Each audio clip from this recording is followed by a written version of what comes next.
Una vez más te damos las gracias por sintonizar el canal Maná del Cielo, Alimento para tu Espíritu. Estamos aquí desde Pasadena, California, en el canal 27-2. Nos puedes también ver por internet a través de www.manadelcielo.tv.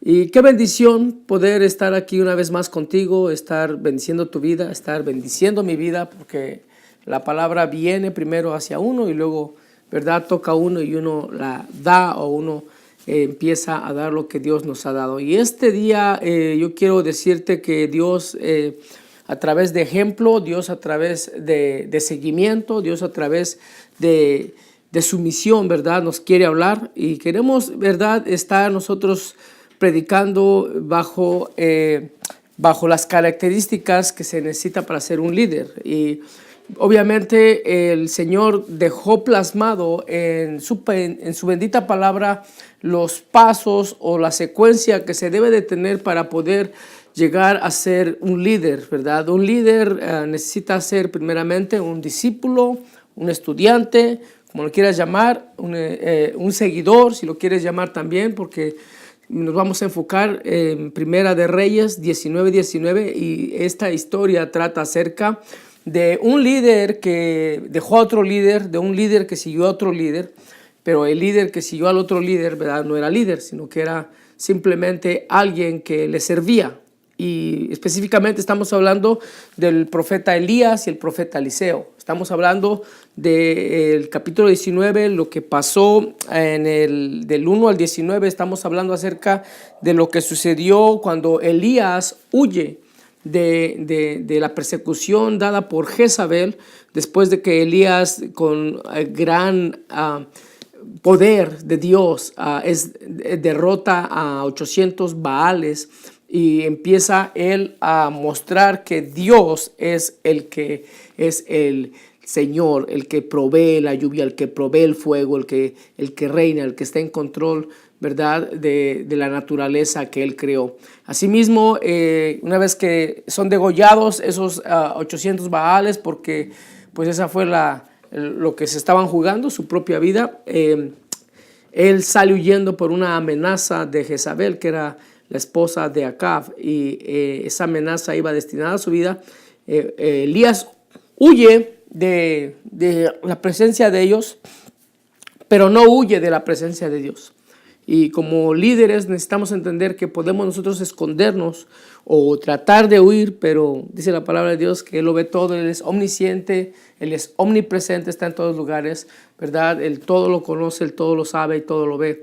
Y Elías se olvidó de esto y su temor, ¿verdad?, pudo más que lo que el Señor había hecho.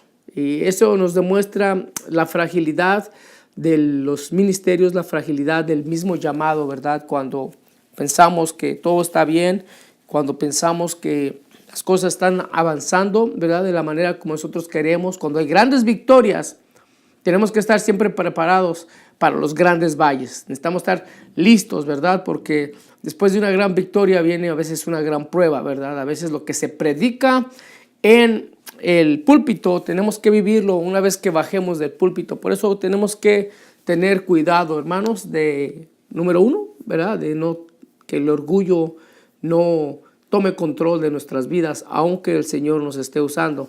Y eso es lo que nosotros vamos a aprender hoy. En Primera de Reyes 19 habla acerca del llamamiento de Eliseo y dice de la siguiente manera: y se partió él de allí, halló a Eliseo, hijo de Safat, que araba con 12 yuntas delante de sí, y él era uno de los 12 gañanes, y pasando Elías por delante de él, echó sobre él su manto. Vamos a parar ahí. Él era uno de los que araba, era uno de los que estaban delante de él. Él era uno de los trabajadores, él era uno más. Vamos a entender que primeramente para que nosotros podamos avanzar, para que el Señor nos pueda usar, necesitamos estar trabajando. Eso es indispensable, estar trabajando no solamente en el servicio, en la iglesia, sino haber ya estado trabajando en nuestras vidas. Por decir, si queremos ser maestros, necesitamos ir a un instituto o necesitamos agarrar clases, ¿verdad?, que tengan que ver con la materia que vayamos a impartir o que vayamos a dar. No podemos llegar y dar opiniones sobre esto que es la palabra de Dios. Tenemos que escudriñar la palabra de Dios. Es buena para edificar, es buena para redarguir, es buena, ¿verdad?, para amonestar. Pero también necesitamos entender que esta palabra tiene que ser estructuradamente estudiada, tiene que ser qué es lo que nos está hablando. Las 5 preguntas, ¿verdad?, que se tienen uno que hacer: cómo, cuándo, dónde, por qué y para quién. Son preguntas, como decimos allá, de cajón, son preguntas básicas. No podemos agarrar un versículo y sacarlo del contexto. Tenemos que tener un contexto histórico, tenemos que tener a quién era dada esa palabra, a quién era dirigida, cuál era el propósito de esa palabra y el cumplimiento, que a veces se nos olvida, ¿verdad? Empezamos a predicar o empezamos a hablar y como líderes tenemos que entender que hay un propósito de lo que se está hablando, hay un contexto, significa que esa palabra o ese versículo tiene que estar arropado con otros versículos que dan fortaleza a lo que se está hablando. Si no, estamos hablando de un texto fuera de contexto que nada más sirve para pretexto, para dar una opinión que pensamos que es así. Y Dios en su palabra nos puso la pauta para poder nosotros estudiarla, meditarla y sobre todo, lo más importante, aplicarla. Y vayamos, dice ahí, pues que partió de allí, hablando de Elías, y halló a Eliseo, hijo de Safat. Lo halló porque lo andaba buscando, lo halló porque ya le había dicho el Señor a Elías que él había ya encontrado a alguien que lo iba a ayudar, a alguien al cual él iba a pasarle la autoridad, a alguien al cual él iba a usar después cuando Elías falleciera. El Señor sabía, ¿verdad?, la necesidad del varón de Dios, del hombre de Dios, de rodearse de gente.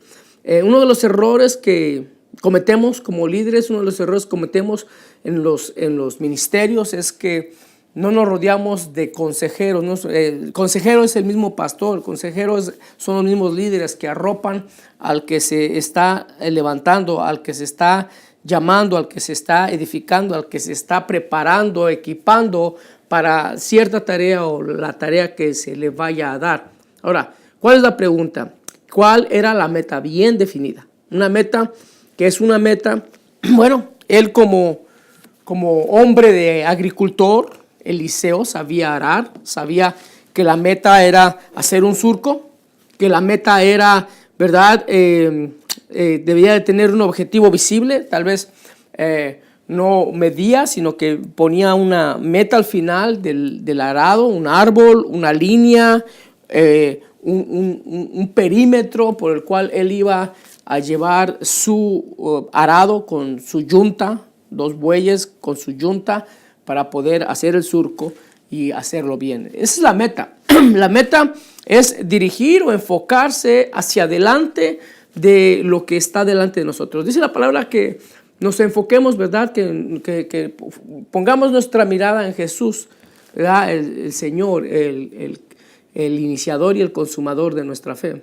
Es aquel, ¿verdad?, que empezó la buena obra y que la va a terminar en nosotros. Entonces, nosotros tenemos que tener como gente que queremos ser preparados, como característica es saber qué meta es. ¿Cuál era la meta de Eliseo? La meta de Eliseo era cumplir el propósito de Dios. Dios ya le había hablado a Elías y en su corazón vamos a ver lo que ya había, cómo había preparado Dios a Eliseo. Bueno, aquí dice que tenía 12 yuntas, significa que eran, ¿verdad?, 12 yuntas y él atrás de ella también. Entonces, vemos que en ese contexto nosotros podemos ver que los personajes que son los 12 que están llevando a cabo la tarea, la faena en el campo, que están llevando el arado hacia adelante, que están siguiendo lo que el líder, lo que el capataz, lo que el patrón, porque él era el dueño, ¿verdad?, Eliseo, él estaba, ¿verdad?, también dando la muestra. La capacidad de un líder, la capacidad de alguien que va a seguir a alguien es que él haya seguido a alguien. Probablemente él siguió a su padre, probablemente él siguió a un peón, a alguien que el padre de Eliseo le puso por delante para que le enseñase.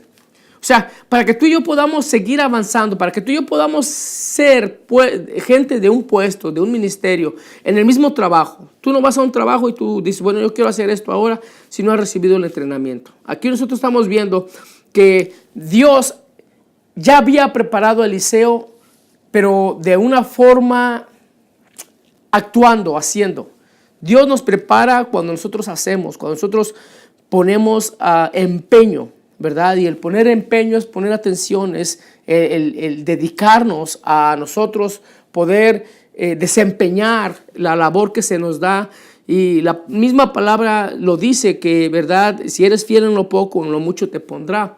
Pero nosotros queremos llegar al puesto de manager, pero ni siquiera sabemos nosotros tratar con gente, no sabemos lo que se requiere para poder llevar a cabo esa gerencia, esa administración. Se tiene que administrar no solamente el tener conocimiento de lo que se está tratando, sino también tener un conocimiento de tratar con personas, porque todo trabajo, toda tarea, todo ministerio lleva o conlleva a tener relaciones públicas, a tener, ¿verdad?, el tratar con otra gente. Y si nosotros no sabemos tratar con gente, y mucho menos a la gente de Dios, vamos a nosotros a tener éxito en lo que hagamos. El Señor va a mostrarnos, ¿verdad?, que nosotros para poder tener o llegar o anhelar los puestos buenos, dice, el que busca obispado, cosa buena busca, dice el Señor. El que busca pastorado,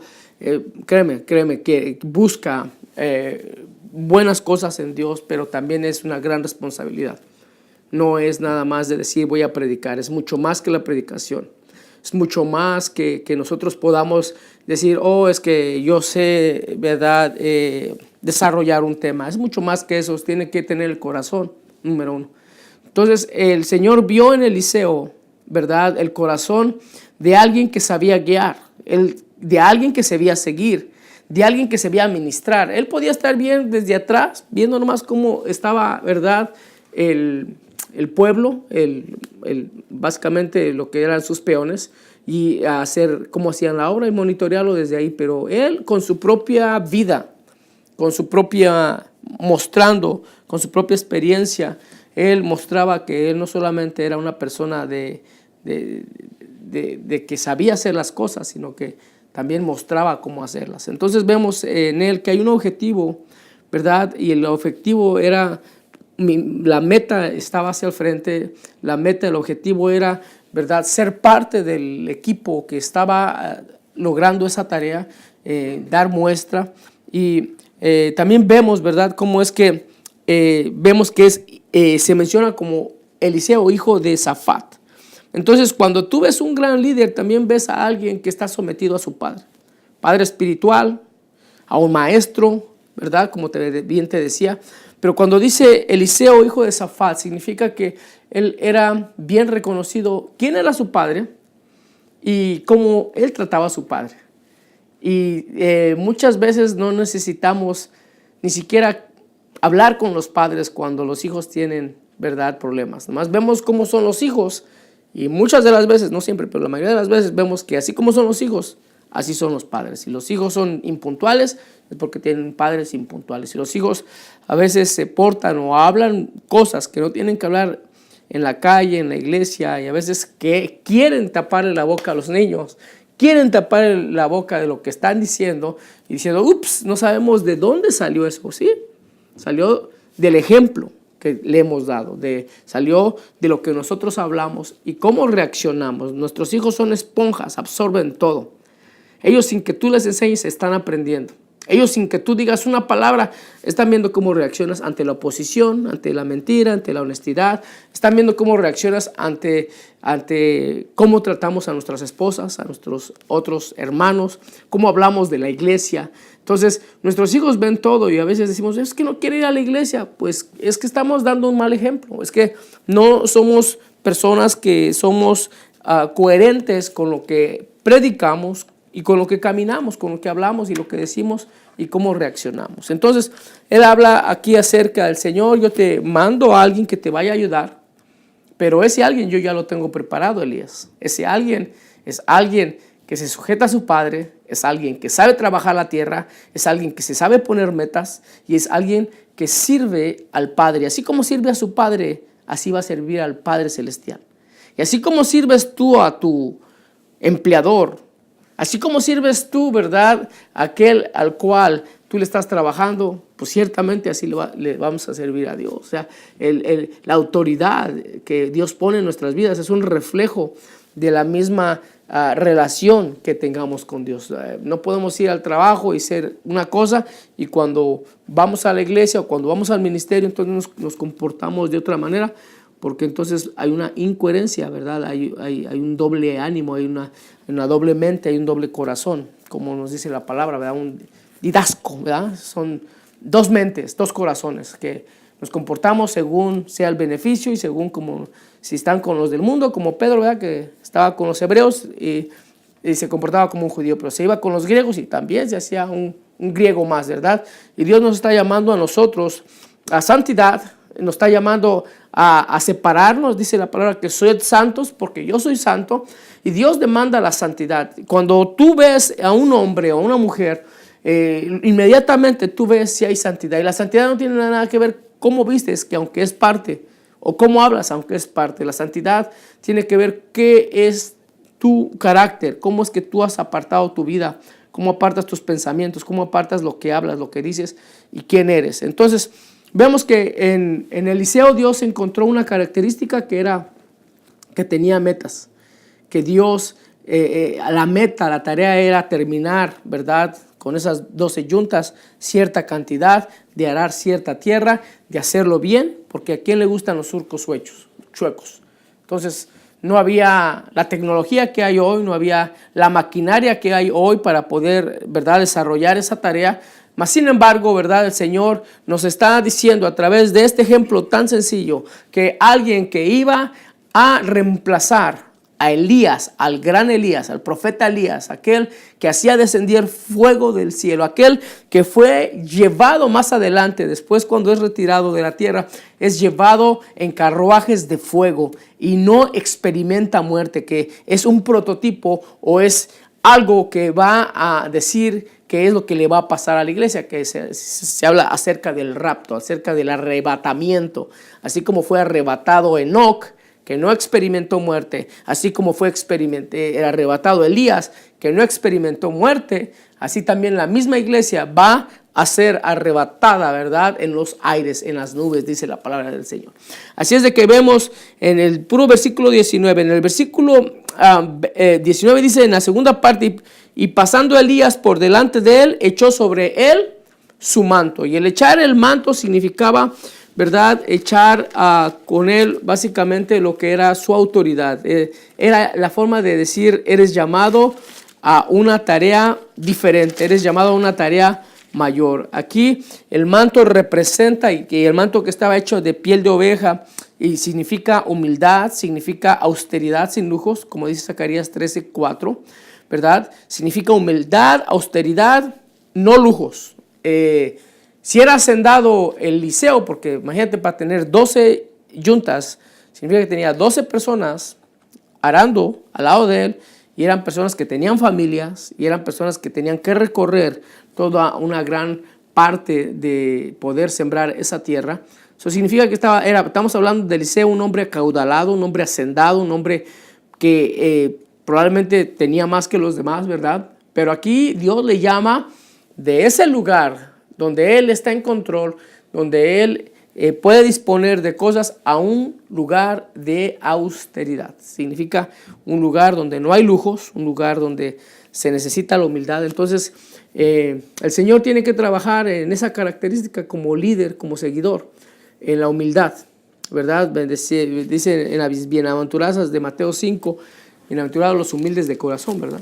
Y el ser humilde de corazón no significa nada tiene que ver con tener o no tener dinero. El ser humilde de corazón es una persona que Cuando se le dice no, medita por qué se le dice no y no se enoja. Es una persona que tiene control de sus emociones, es una persona que tiene control de disciplina, es una persona que tiene control de lo que es su carácter, que no se dispara o no, ¿verdad?, actúa impulsiva por impulso, no actúa por emoción, no actúa por sentimiento.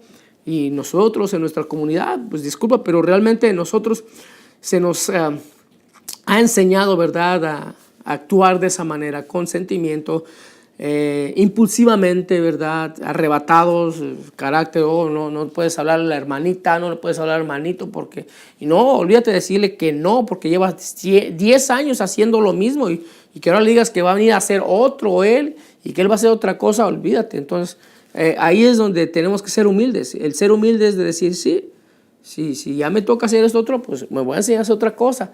Pero damos los puestos o se dan los ministerios y a veces la gente ama más al ministerio que a propio Dios. Y Dios no te llamó al ministerio, a amar el ministerio. Dios te llamó a servir en el ministerio amando a Dios. Son cosas muy diferentes. Entonces, la humildad es de decir, bueno, ya me tocó un tiempo aquí, entonces yo puedo servir en esta otra área. Si he sido maestro, pues ahora me voy a sentar, a estudiar qué es lo que hay de nuevo. Va a venir otro maestro, va a venir otro que va a venir a enseñarnos. Pues también ser humildes en aprender, ¿verdad? Porque no lo sabemos todo. Siempre hay espacio para aprender, para mejorar, porque Dios quiere que le sirvamos con excelencia. Y en ese servir con excelencia, la parte más esencial es que tú en tu corazón, que tú tengas la humildad de poder dar como poder recibir, de poder decir sí y que te digan también que no. Pero cuando te dicen que no, también ser humilde y preguntar por qué no. Entonces, son características que tenemos que ver, que vio Elías, y él reconoció al líder. Él reconoció y Dios le dijo, este es. Y cuando le dijo, este es, simplemente le dio el manto, que significa, te voy a dar, ¿verdad?, el llamado a seguirme. Ahora, ¿en quién está el recibir el llamado? ¿En Elías o en Eliseo? Porque una cosa es que yo vea liderazgo sobre tu vida, que vea un don específico, si es el de la alabanza, el de oración, y otra cosa es que tú quieras desarrollar eso. Otra cosa es que tú te quieras preparar para eso. Otra cosa es de que tú quieras decir, bueno, si el pastor dice que ve que yo canto bien y que yo puedo predicar, entonces ya al otro día te vas a predicar o ya al otro día vas a pedir el micrófono. No, tienes que aprender cómo se enrollan los cables, cómo se baja una bocina, ayudarle al que está ahí, ¿verdad? Mientras tú estás practicando, mientras tú estás, ¿verdad?, aprendiendo, mejorando, práctica, y la práctica hace al maestro. Así es que seguimos con este desarrollo. Entonces aquí el manto, como te digo, representa también la presencia de Dios, representa la presencia del Espíritu Santo, alguien que Dios llamaba, era vestido, empoderado. El Espíritu Santo venía y moderaba, y esa presencia de Dios, esa presencia del Espíritu Santo es otra cosa más que el poder de Dios en las personas, el poder de Dios, la unción de Dios. El Espíritu Santo en el Antiguo Testamento no estaba en toda la gente, estaba en ciertas gentes. Eso que te quede claro. Cuando el Señor Jesucristo viene y entonces envía al Paracleto en Hechos 2, cuando envía al Espíritu Santo, nosotros vemos que entonces ahí es donde viene y entra en el creyente. Mora en el templo que es nuestra carne, que es el Espíritu Santo. Pero en el Antiguo Testamento tenemos que entender que el Espíritu Santo no venía sobre todos. El Espíritu Santo sí estaba desde la eternidad. Y el Espíritu Santo moraba sobre David, moró sobre Saúl, pero también se separó y dice que lo entregó a su propia mente, a su mente reprobada, dice la palabra de Dios. Entonces vemos aquí el poder de Dios que es embestido sobre el líder, alguien que tiene una meta, alguien que Dios ha llamado. Y también otra de las cosas que vemos es que vemos la fidelidad, ¿verdad? Es una fidelidad en la cual, en una tarea tan modesta como era labrar la tierra, ¿verdad? Supo discernir. Él, en medio del trabajo, llegó alguien y él supo discernir quién era ese alguien. Sabía quién era Elías, porque Elías tenía fama ya para ese entonces. Era alguien conocido más que fama, era alguien conocido. Elías era alguien que era apreciado por el pueblo de Israel, era alguien que era odiado por Jezabel, odiado por el sistema de Baal, pero era bendecido y era bien conocido por el pueblo. Entonces vemos cómo es que Eliseo supo él discernir esa caída de manto, supo discernir cuándo es el tiempo. Y él dijo, es mi tiempo ahora. Ahora es el tiempo en el cual yo cambio de trabajo. No porque yo quiera, sino porque el tiempo de Dios ha llegado. El tiempo es ahora. Está la necesidad y está alguien que puede suplir esa necesidad. Hacen falta maestros, llega alguien que está preparado. Vemos que tiene no solamente las credenciales, sino también la humildad, el carácter, que se sabe disciplinar y que sabe someterse sobre cosas tan sencillas. Dice, llego a una hora y llega esa hora. Dice, voy a hacer esto y lo hace. ¿Verdad? No anda siempre quejándose. Entonces vemos esa característica, ¿verdad? Él supo discernir. Las palabras no fueron tan necesarias porque lo único que hizo, y dice la palabra ahí, que simplemente le echó sobre él su manto. En el versículo 20 dice, entonces dejando él los bueyes, vino corriendo en pos de Elías, en el 20. Entonces, echando o dejando él los bueyes, está hablando acerca de Eliseo, ¿qué fue lo que hizo? Él dejó los bueyes y vino corriendo en pos de Elías y dijo, te ruego que me dejes besar mi padre y madre y luego te seguiré. Y luego te seguiré, ¿verdad? Y él dijo, ve y vuelve, ¿qué te he hecho yo? Amén. Él, al dejar los bueyes, vemos que él dejó su medio de vida. Su medio de vida, lo único que él sabía hacer en su vida era trabajar en la agricultura, trabajar con los bueyes.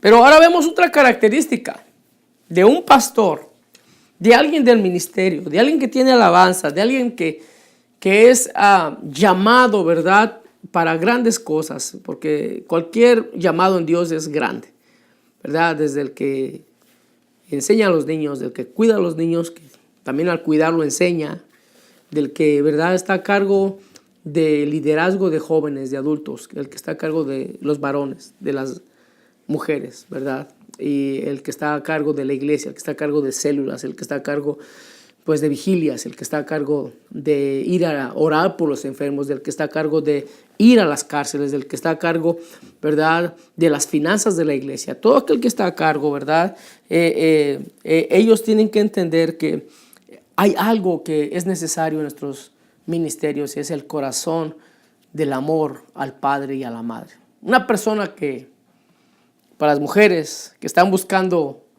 esposo o hombres que están buscando esposa o muchachas que están buscando un noviazgo, ¿verdad? Vean cómo se trata a este hombre o esta mujer que ustedes tienen como prospecto, ¿verdad? Cómo tratan a su padre, cómo tratan a su madre, porque así te van a tratar a ti. Y así como tú tratas a tu papá y como tratas a tu mamá, pues vamos a ver cómo es que así vas tú también a desarrollar tu noviazgo y después tu matrimonio. Y es lo mismo en el ministerio. Uno que tiene paciencia, ¿verdad? Cuando los padres crecen y cuando los padres, ¿verdad?, ya no escuchan bien, ¿verdad? Y pensamos que nos dicen, ¿qué? Y no es porque no te estén haciendo caso, sino que el oído se les ha ido. Son más lentos, son más lerdos para tocar, para hacer cosas. Tal vez se irritan más rápidamente, tal vez han tenido una enfermedad y tenemos nosotros que estar con ellos en la enfermedad, ¿verdad? Es algo esencial. Alguien que ama al padre y a la madre es alguien que puede amar la obra, alguien que puede servir a Dios. A veces nos vamos, ¿verdad?, como líderes, cometemos ese error y Llamamos gente capacitada, pero que no tiene un corazón para servir como se sirve a un padre y a una madre. Vemos gente con credenciales, gente con carisma, gente que atraiga más gente. Queremos que él, porque él lo siguen. Pero ¿por qué lo siguen? O sea, ¿qué es lo que está él haciendo? Pero ¿cómo trata al papá? ¿Cómo trata a la madre? Aquí nosotros vemos que él lo que dice es: voy a besar a mi padre y madre. Lo único que está diciendo es: me voy a despedir de ellos, voy a dar cuentas, ¿verdad? Voy a rendirle cuentas de por qué voy a cambiar, por qué el Señor me está llamando a algo diferente. Y él va y en amor va y habla con su padre, va y habla con su madre, y lo que les está diciendo básicamente es: estoy cambiando de modo de vida. En mi medio de vida ya no va a ser estar, ¿verdad?, trabajando con animales y trabajando en la tierra. Ahora voy a trabajar con almas, voy a trabajar con el pueblo de Dios, voy a trabajar aprendiendo y siguiendo. Porque si tú ves más adelante, lo único que hacía Eliseo era lavarle las manos, traerle agua, seguirle y seguir al maestro que era Elías. Eliseo tuvo que seguir a Elías. Y Elías, con su muestra, vemos que Elías hizo 15 o 30, 15 o 20, 15 milagros. Eliseo hizo 30. Eliseo pidió la doble porción y se le fue dada. Pidió la porción del padre y de la madre, pidió la porción del amor, pidió la porción de decir: yo quiero más, quiero servir más, quiero que lo que tú hiciste está bien, pero yo creo que yo puedo hacer más. Entonces, él fue hasta cierto punto egoísta, o como tú lo quieras ver, pero él fue alguien que anheló más de Dios. El que sirve a Dios tiene que anhelar servirlo diferente, buscar la forma de cómo mejorar lo que hacemos, cómo nosotros podemos bendecir mejor, cómo podemos predicar mejor, cómo puedo tocar, ¿verdad?, el corazón de la gente cuando predico. Yo quiero decirte que tú no puedes predicar a veces de algo que no has vivido. Está buena la teoría, pero ¿sabes qué? Si tú no has pasado por fuego, tú no puedes predicar fuego. Tú no puedes predicar de milagros si tú nunca has experimentado un milagro. Tú no puedes predicar sanidad si Dios no te ha sanado. Tú no puedes y no deberías de estar en un púlpito si tú no tienes el amor por tus padres. Si tú eres un hijo desamorado, o si eres un hijo que realmente tratas mal a tus padres, no te pertenece el púlpito, no te pertenece el ministerio, no deberías, por amor a las almas, porque tú no puedes dar algo que tú no tienes. Tú no puedes decir: es que el corazón de Jesús, y que Jesús vino y murió, pero si tú mismo con tu ejemplo no das el ancho, como decimos en México, ¿verdad? Bueno, vemos que hay una meta, vemos que hay determinación y dedicación, porque él empuña el arado con las dos manos fuertemente. Vemos que alguien que ama es una persona compasiva.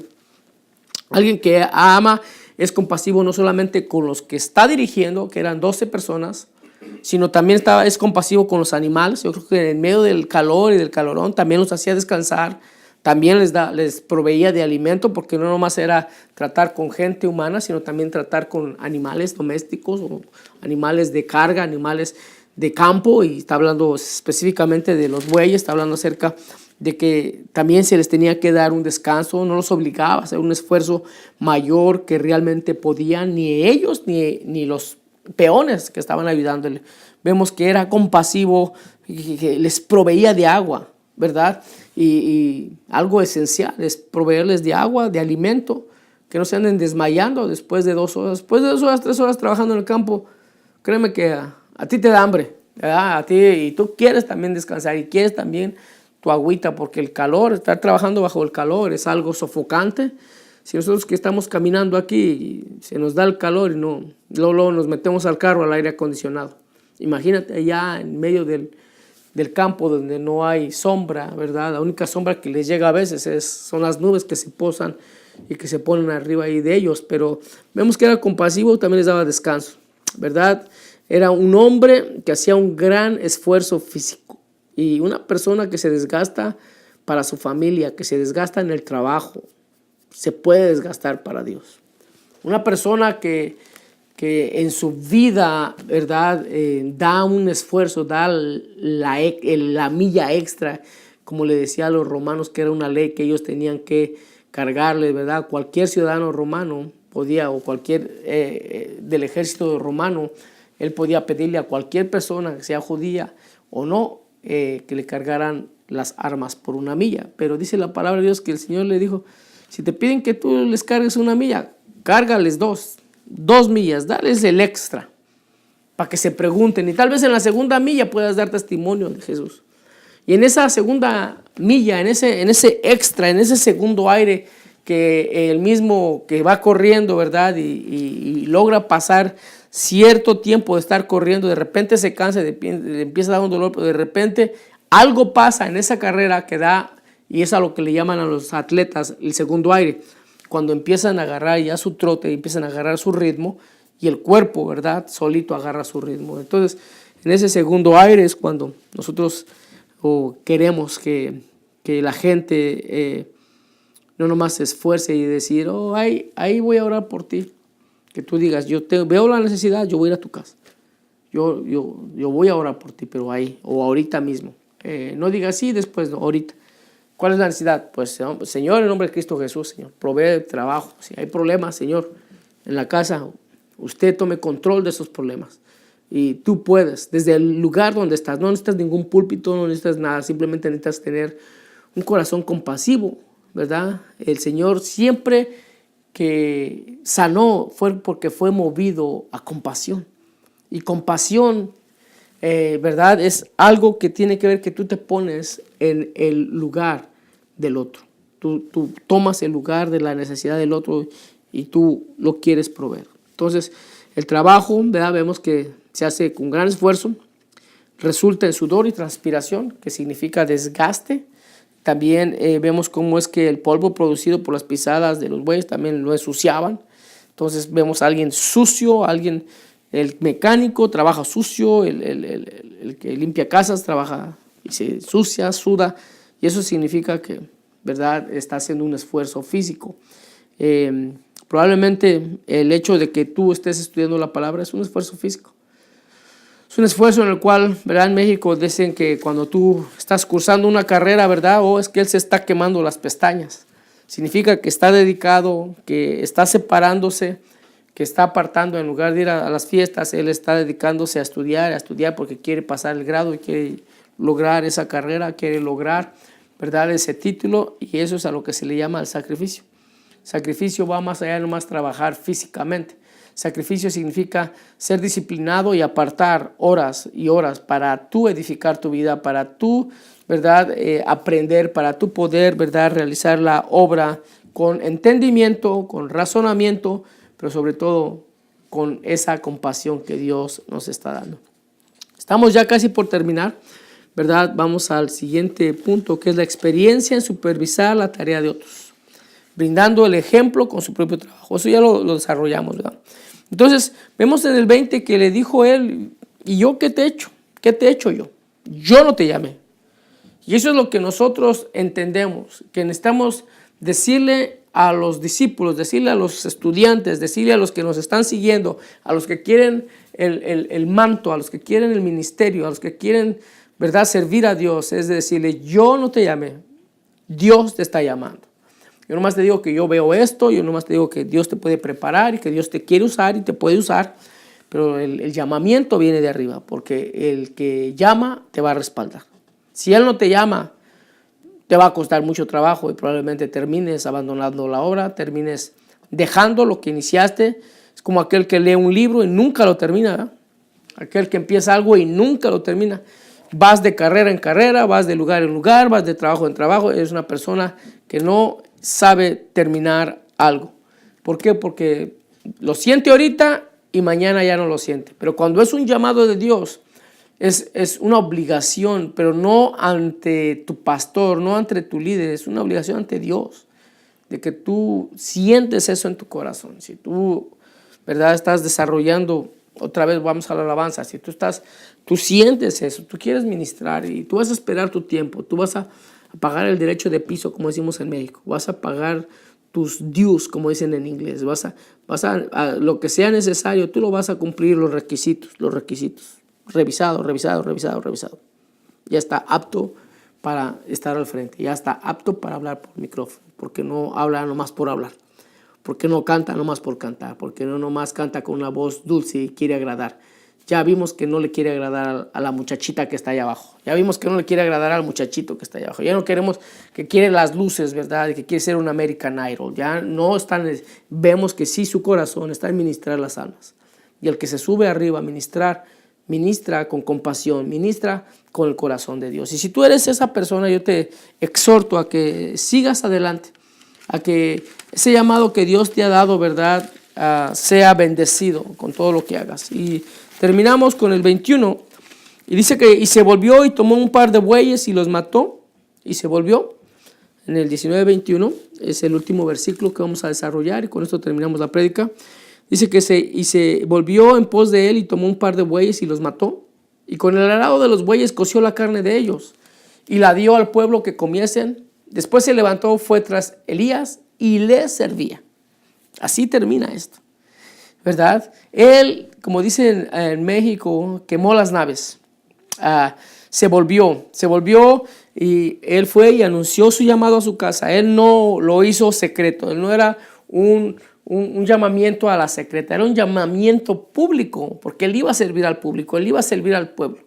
Y el pueblo sabía y entendía quién era Elías. El pueblo sabía y entendía qué es lo que iba a hacer Eliseo. El pueblo entendía qué es lo que iba a suceder con ese llamamiento. Por lo tanto, él se vuelve y él va y con lo que él ha trabajado toda su vida le dice, pues por si las cosas no me van bien allá, de una vez lo quemo para que me acuerde que no hay nada que yo regrese. Eso es quemar las naves, es simplemente quemar los puentes, dicen en inglés, ¿verdad? Burn the bridges, es tirar los puentes, significa que no hay acceso para que tú regreses de donde volviste, de donde empezaste. Una vez que pasas el puente, y si ya no hay puente, ya no hay cómo, no hay manera de cómo regresar. Significa que si tú dijiste sí a Dios, es sí, amén. Así de sencillo, ¿verdad? No hay cabida para que tú digas, bueno, es que el llamado no era de Dios, no. El Señor va a suplir, el Señor va a confortar, el Señor va a equiparte, pero también tú debes de entender que cuando eres anunciado en el llamamiento, Él llamó y quemó y mató los bueyes también. Sus bueyes también los mató. Proveyó al pueblo. Y dice que los mató y les dio de comer para que comiesen. Y dice que después se levantó y fue tras Elías y le servía. Amén. Entonces él dejó a sus padres voluntariamente, ¿verdad? Dice la palabra que si dejas hijos, padres, madre, hermanos, por causa del evangelio te va a dar 100 por uno. 100 por el que dejas. Si necesitas hermanos, hay en el reino cientos de hermanos. Si dejas un padre, hay cientos de padres que puedes tú tener. Entonces, tiene que ver con lo que dice Mateo 10:32, el que ama a padre a madre más que a mí no es digno de mí. Entonces, no es de que no los ames, sino que la que es que los ames menos, que el amor a Dios debe ser mayor que el amor a los mismos padres, porque si tú muestras amor a Dios, Él te va a dar amor para tus padres, para tus hijos, para tus hermanos. Y eso es de lo que se nos habla, ¿verdad? En Romanos 10:21 dice, para que sepas cuál es la voluntad buena, agradable y perfecta. ¿Tú quieres saber tu llamamiento? Pídele a Dios. Que te confirme Dios, que te consuele Dios, que te revele a través de su palabra, a través de hermanos que vienen a orar por ti.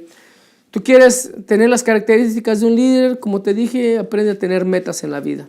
Aprende a trabajar sobre esas metas. Son 5 o 3 años de la carrera, aprende. Son 4 o 3 años del Instituto Bíblico, aprende. Pero sobre todo, que tú seas compasivo, que tú en lo que hagas le digas al Señor, Señor, dame un corazón como el que tú tienes, el corazón como el que se dio y no escatimó a su propio hijo, ¿verdad? Y no escatimó algo como dice el Señor, que su gloria no la escatimó tampoco algo a que aferrar, sino que Él dijo, heme aquí, envíame a mí, Padre, yo iré por ellos. Y eso es lo que el Señor quiere, que nosotros aprendamos a nosotros a ser seguidores, a ser compasivos, a tener amor por los padres, tener amor por la gente que está bajo nuestro liderazgo, por las mismas mascotas, estamos hablando ahí de los animales, de tener en cuenta de las necesidades que se requieren cuando se está haciendo la obra. No nomás es el sol, sino también es la provisión. Tenemos que estar preparados para traer lo que es necesario para una clase, lo que es necesario para desarrollar un ministerio de cárcel. ¿Qué se necesita para ir allá? ¿Quieres ser capellán? ¿Qué se necesita para ir a hacer? Nomás vas a llegar ahí a la cárcel y ya te van a dejar entrar, ¿no? Son pasos. Tú tienes que ser entrenado, qué puedes hacer, qué no puedes hacer. Tú vas a empezar a hacer liberación ahí en medio de todo, ahí en media calle tampoco, ¿verdad? Hay ciertos tiempos, hay espacios y hay formas de que nosotros debemos aprender, ¿verdad? Así como tú fuiste ministrado, así vas a ministrar. Así como fuiste enseñado, así como fue enseñado por Elías, así él hacía. Así partió también el río. Cuando él se fue, lo primero que hizo fue agarró el manto y abrió el río. Hubo una muerte, también lo resucitó. Resucitó a dos. Él se sentó con autoridades, con gobierno. Necesitamos gente de gobierno. Gente que se gobierne en su mente, gente que se gobierne en sus casas, gente que se gobierne en sus negocios. Necesitamos líderes y Dios sigue buscando líderes, ¿verdad? Y mi pregunta es, ¿lo va a encontrar en ti? Pues esa es la pregunta que Dios te deja, ¿verdad? Si tú nunca has aceptado al Señor Jesús y tú quisieras recibirle hoy como Señor y Salvador, pues sígueme con esta oración y lo único que tienes que decir es la siguiente oración conmigo. Señor Jesús, en este momento yo reconozco que te necesito. Te doy gracias, Señor, por morir en la cruz por mí. Gracias por ese sacrificio, Señor, que tú siendo Dios Hijo, viniste y diste tu vida, Señor, porque a través de tu vida ibas a dar salvación a este mundo. Señor, yo reconozco que soy pecador, Señor. Yo reconozco que te necesito, Señor. Sana mi vida, sana mi corazón. Señor, y gracias por escribir mi nombre en el libro de la vida. Gracias, Señor, porque si hoy muriera yo, Señor, estaría en tu misma presencia. Si tú lo has orado, yo te bendigo, has tomado la mejor decisión de tu vida, ¿verdad? Y yo espero que Dios te siga bendiciendo rica y abundantemente y nos vemos hasta la próxima.